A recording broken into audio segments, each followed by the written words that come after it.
it's Mizuki Arts. Welcome back to my channel. Today we're going to be repainting an AI image, specifically this one of a fairy with like this weird moss capelet and like berries all around her. I actually generated this image using an app called I believe Wombo AI or Wombo Dream. I don't really remember, but it's one you can get on your phone and iPad. Similar to the previous AI repaint, redraw video that I did last week, this image is just like a front-on, like bust-up character portrait.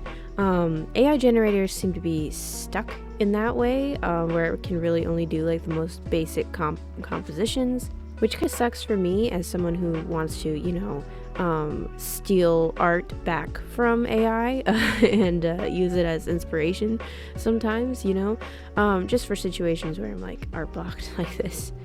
I did, however, appreciate her seemingly like high cheekbones and like heart-shaped face, because that's not something I typically go for. So this character does have a slightly more raised set of cheekbones, I guess. I'm not sure how else to say what I'm saying. I guess I'm saying like usually I draw very soft, full cheeks, and this character just has like a thinner, more angular face, I guess. It's not like super angular, but more than my usual. And by the way, I wanted to mention here, since I mentioned it on my Instagram and on my community tab here on YouTube, but now I am beginning a weekly upload schedule for my videos. At least I'm going to try. I have a few weeks videos like almost done and prepared in advance for this, and I'm actively working on a couple. I'm just trying to see if I can kind of like raise my game with YouTube. I really do enjoy making videos, and I feel like when I'm working on a video, I work faster and better because I've made the process about what I like to do now. And I hope you guys enjoy watching, and I hope you guys enjoy the uptick in activity here on YouTube too. If you guys want a third like AI generation redraw type video, definitely comment down below, like let me know, because I did enjoy this process and I definitely want to keep it in my arsenal for times when I'm art blocked or just need like a little bit of a brain break, you know. So let me know and I'll add it to my list of video ideas so that I can keep it around, you know. It's kind of a fun exercise for me, not just because it does give my brain a little bit of a break, but because I get to kind of laugh at some of the decisions that the AI makes. Like with this image, her cape was honestly like really ugly, and it didn't make a lot of sense structurally. Like I couldn't tell if the moss on her head was like some kind of funny crown or like a hood. I decided to make it more like a crown. Like I got rid of that weird kind of like almost triangular hood-like structure to it, and did, you know, give her more like a moss hat or crown. And then there was like this weird trim at the edge on the top, and then there were like berries all over her cape too. And you know, some of these decisions were like interesting to me. I guess I can't really call them decisions. It's an AI generator. It just kind of mushes things together. But anyway, some of these ideas I guess were interesting to me, but some of them were just like straight up ugly. So I did change them, and I also messed with the colors a little bit. I always think it's weird when the AI generator like puts colors together that like almost look good but like not really. In the case of her hair, it was like this minty blue color, and then that color didn't really appear again in the rest of the image. It didn't look right for her to have like minty green blue hair and then the rest of her design featuring like more of a yellow green. Like it looked weird. There's something with colors where if things almost match but don't, it looks worse than if you were to choose two entirely different colors in different, you know, color families. In the case of this image, I probably would have preferred it if the AI version had like red hair or black hair, brown hair, or like even like if you wanted to keep an unnatural color, like pink or purple, something like weird and different, whereas keeping something that's in the green family but like not the same, I don't know what the word is, I'm supposed to know what the word is, but the same like tone or tint of green, it just looks strange. Like that's what I mean by like it's not really that the AI makes decisions, because these aren't choices that most artists would make, like someone with a brain that thinks would make, which is why I changed it a little bit. Pretty much all the greens are more like bluish, because I did like the hair color, but I didn't like how it went with some of the shades of green in the rest of her look. Obviously, I still wanted the greens to look like they could appear in nature, but I did just make them a little more bluish overall in comparison to the original image. And I think that shows a lot more in the shadows on the cape, as you'll see later in the painting process.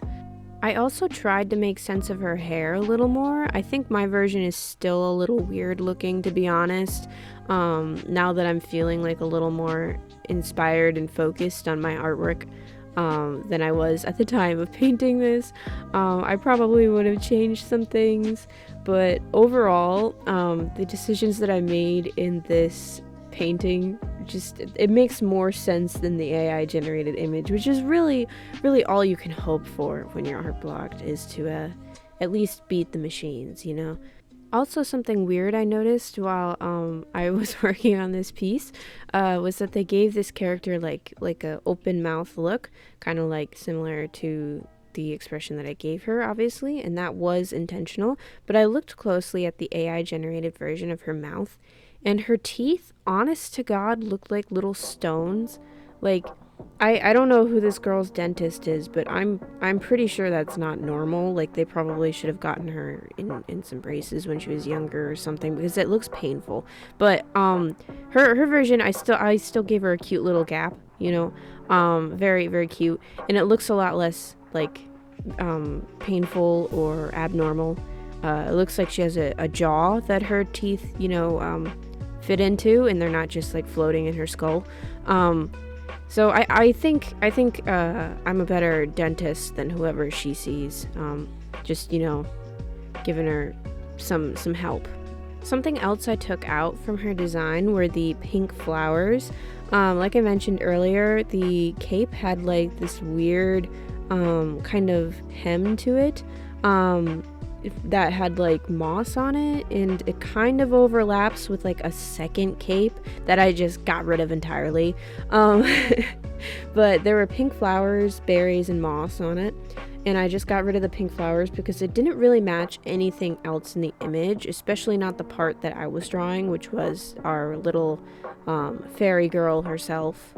Which, by the way, I asked this AI generator to give me a fairy with moss and berries, but there's actually no indication that she is a fairy at all. Like, she doesn't have wings coming out of the back of her head like the last fairy that we redrew. She doesn't have like elf ears or like weird antenna or like anything like particularly magical about her. She could be like a cosplayer, for all I know. She is cute though. She's cute. And I had fun drawing her, which is good. But it is kind of funny that I asked for like a fairy, and it just did what it wanted. Like the generator was like, yeah, that's great. We're gonna give you a girl with green blue hair and some like weird fashion choices. That's all you get.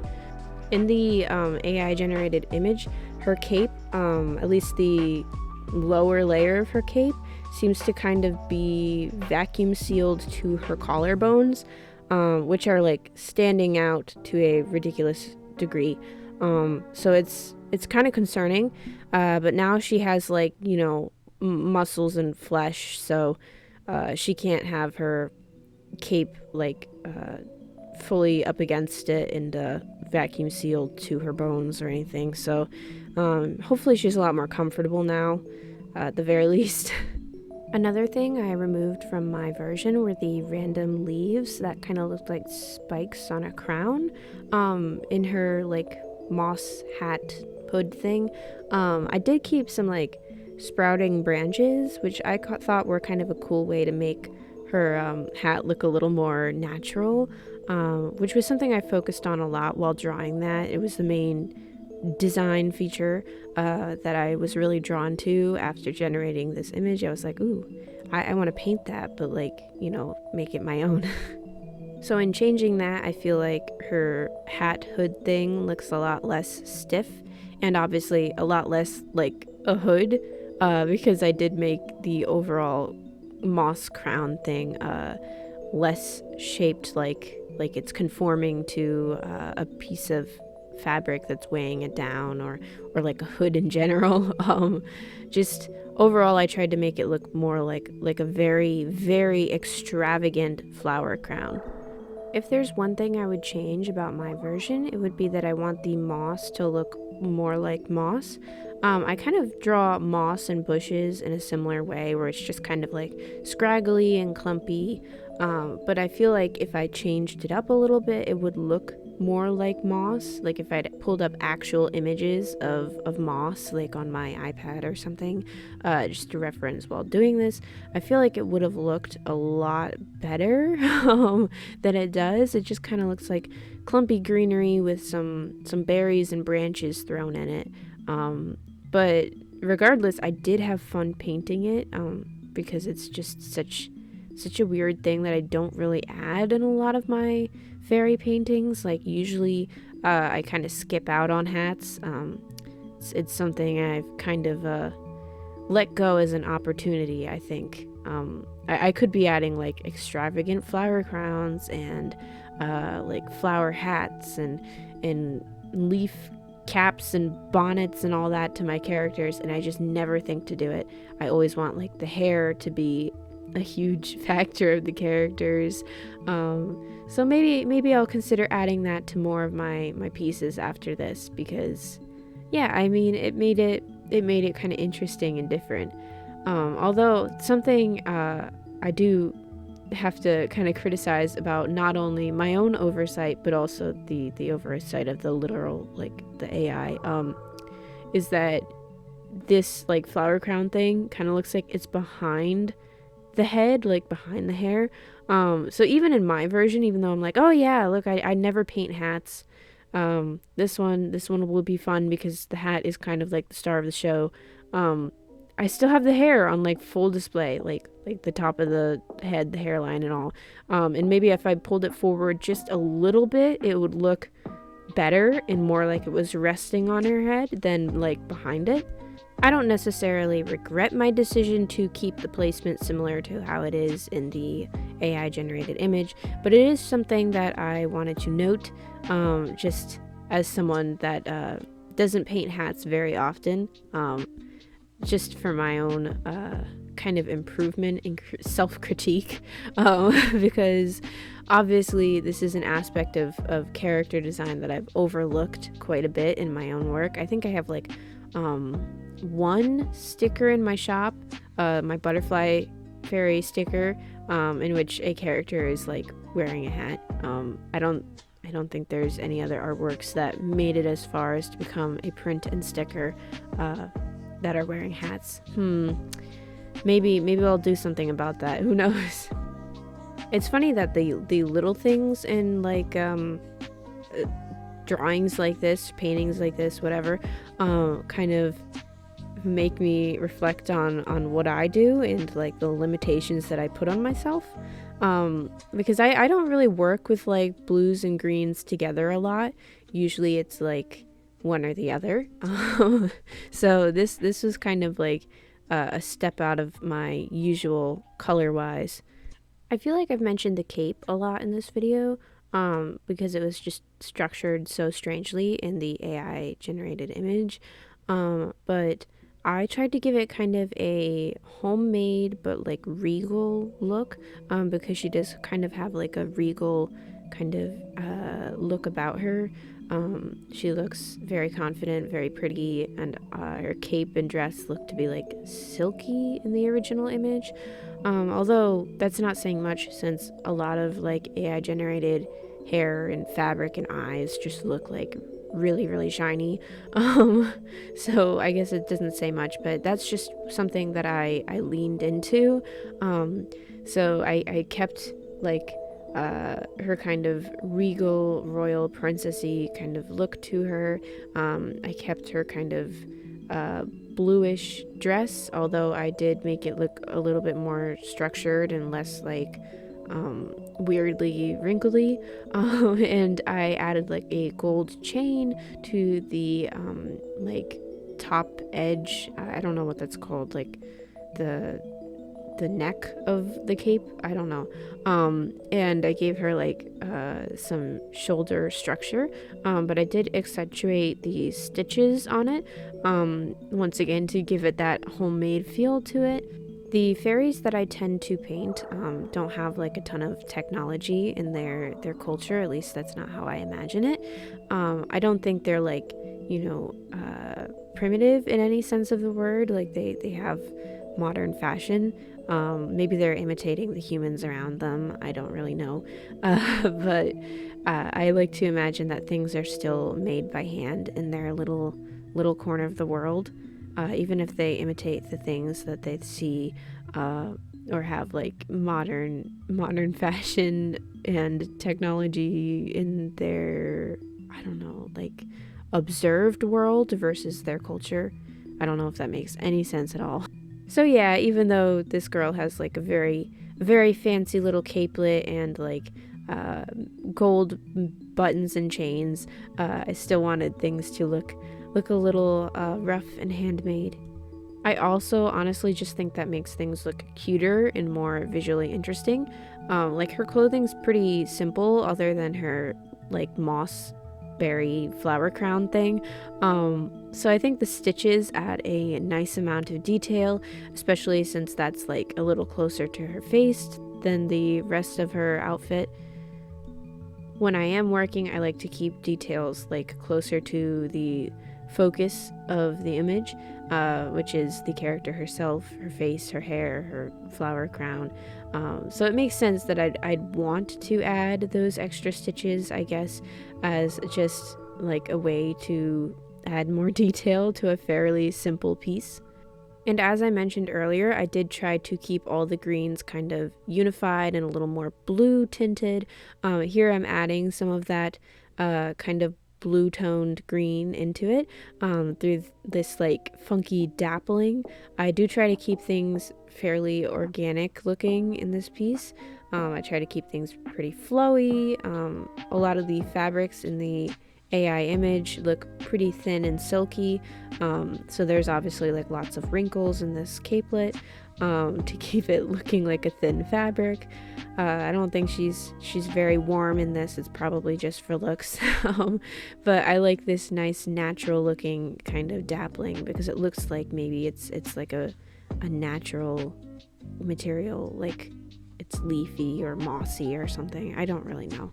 The tonal shift, I think, helps make it look a little less stiff, rigid, and like manufactured, like something you could order off of Amazon, I guess.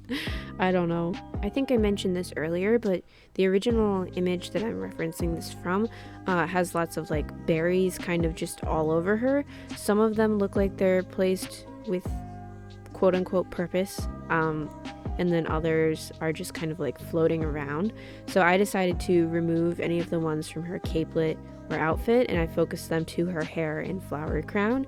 I think it's a nice little detail. I do tend to add little things like beads or pearls to my character's hair, so this was kind of like a fun way to incorporate that into, a piece that already had some references to an image that just had like berries everywhere, I will say though, for as much fun as this piece was, there were probably an equal amount of moments in this piece that I like thoroughly did not enjoy. Like there were multiple stages where I was like, is this even gonna make a good video? Like I'm not happy with this, I don't like this, blah blah blah blah blah. And that's kind of how my art block works. Like, I think some people like just, I don't know. I might be making a jump here. Maybe there are like multiple types of art block. I don't know. But the ones that I experience most are like, I want to paint, but I don't want to paint. Like, uh, I want to paint, but things aren't turning out right. I feel like most people kind of boil down art block to just not having ideas.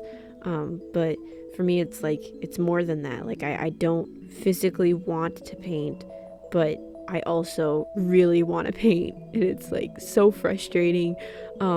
It's like every step of the process feels like a lot of work. So even during like this challenge where it's just like, you know, the idea is right there. All I have to do is like apply some function to it, some like visual interest. Even this was like, it felt like a lot for me.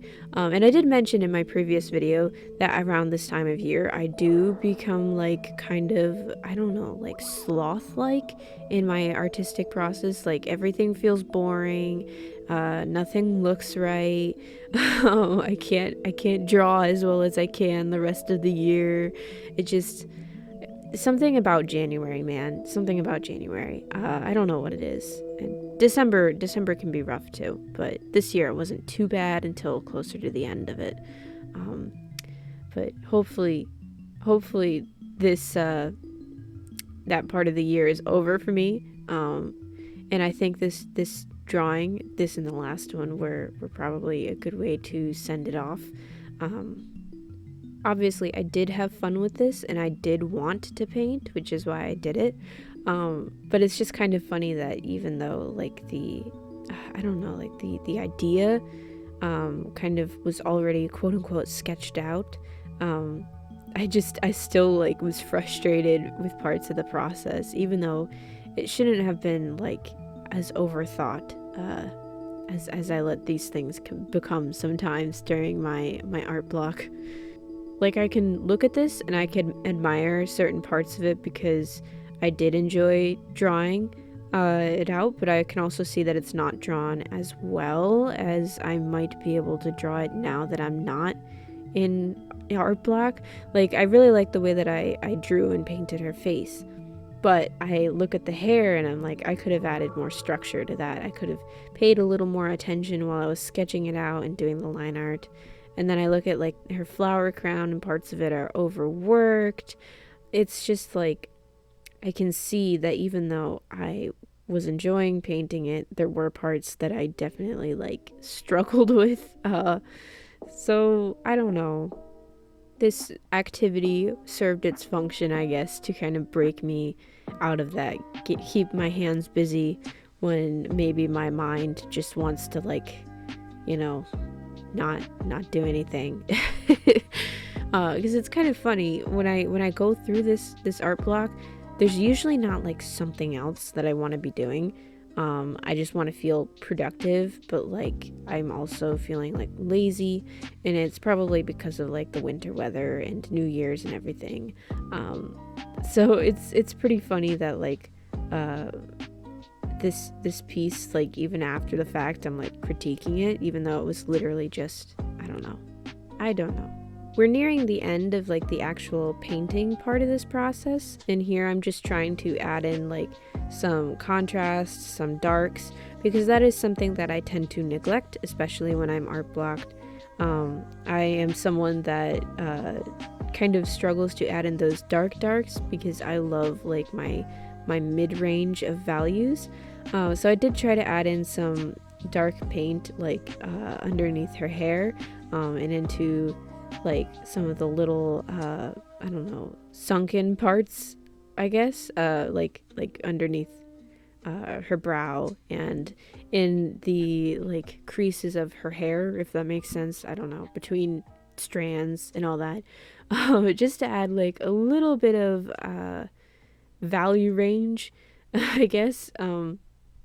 I wish I had kind of not overworked the moss or flower crown as much, because then I definitely would have added more to like the base of it. If that I'm not really sure how else to describe it. The part that's closest to like her hair, I would have added more darks, but it was very, very overworked, and I was worried about the paper looking funny, so I let it be. And then as a final touch of magic before going in with gel pen, I took some like gold gouache from my Himi gouache set actually, and tried to add in some little sparkles just to give it a nice interactive shimmer. There was no real rhyme or reason for this other than that I love shiny sparkly things. And of course I went in with my white gel pen. I filled in her lashes a little bit. I haven't done this style of lash under the eye in what feels like forever, so it was kind of fun adding that white gel pen and seeing them pop. I added that eye shine to bring her to life. And of course I added like tons and tons of little sparkles and highlights and all that. Some people might think I overdo my work with this, but I really do have so much fun with it. It might be my favorite part of the entire process. You know, just those final details make it so much fun to look at least for me. Maybe it's like frustrating for you guys to watch me just like add sparkles everywhere. I just feel like it really suits a fairy to have like long shiny eyelashes and like sparkles all over the place, and like white stitching on her little cape and everything. It's so cute. At least I think it's cute. Especially since this fairy doesn't have any wings. You know, she needs to look sparkly and magical just to inform people that she is in fact magical. It's very important. I imagine she is of royal descent. Perhaps she's a princess, maybe not, I don't know. But she's probably like, you know, in charge of the berries and making sure the berries grow in time for berry season, whatever that is. So I think she'd, you know, be a little over the top, very adventurous and responsible perhaps. And maybe she hides her wings, or maybe she has elf ears hidden underneath all that hair. I don't really know. Or maybe she's a fairy born without wings. Who knows? And honestly, I mean, it doesn't matter. She's very pretty regardless. And I bet she's very good at making sure, you know, all those berries grow to feed the animals and the other fairies and all that. Yeah, I really like her, and I really like this piece in spite of the mistakes that I made. Like, as I mentioned earlier, there are things that I would change about my version, if I could, or if I could go back and like work on it now that I'm not art blocked beyond measure. But yeah, I think she's very, very cute, very pretty, very sophisticated. I think she'd make a very wonderful berry fairy princess, maybe. I don't know. Maybe that's corny. I don't know. But regardless of whether or not it's corny, you know, her design makes me think of like, you know, living up in like a very woodsy area. It makes me miss summer a little bit, honestly. I am enjoying like winter and snow and everything, especially now that I'm not art blocked anymore and it feels less like, I don't know, depressingly gray outside. I don't know. It's all about perspective, right? But her design really does remind me of like beautiful green summery kind of weather out in woods, which obviously isn't saying much. I mean, she is a moss and berry fairy, but you know, it's kind of nice that I get to live through that kind of sentiment through this piece during a time of the year where literally like this type of greenery just does not exist where I live. It's crazy. But as a final detail to this piece, because I was still feeling like it was plain, I added some glitter, some little star-shaped glitters to it. And now she's done. She's finished. I'm so happy overall with how this piece came out. Obviously, I already mentioned there are things I would change, but I do like her vibe, and I think she looks worlds better than the AI generated image, which, as always with this challenge, is the goal. Real quick before I leave, I want to mention my Ko-fi page and thank my Ko-fi supporters. So thank you to Ashley, Savvy, and Tiffany. Your guys' support means the world to me. Thank you so much. And if you would like to join my Ko-fi page, there will be a link in the description box for all these benefits and so much more. Thank you guys so much for watching. I'll catch you guys next time. Bye!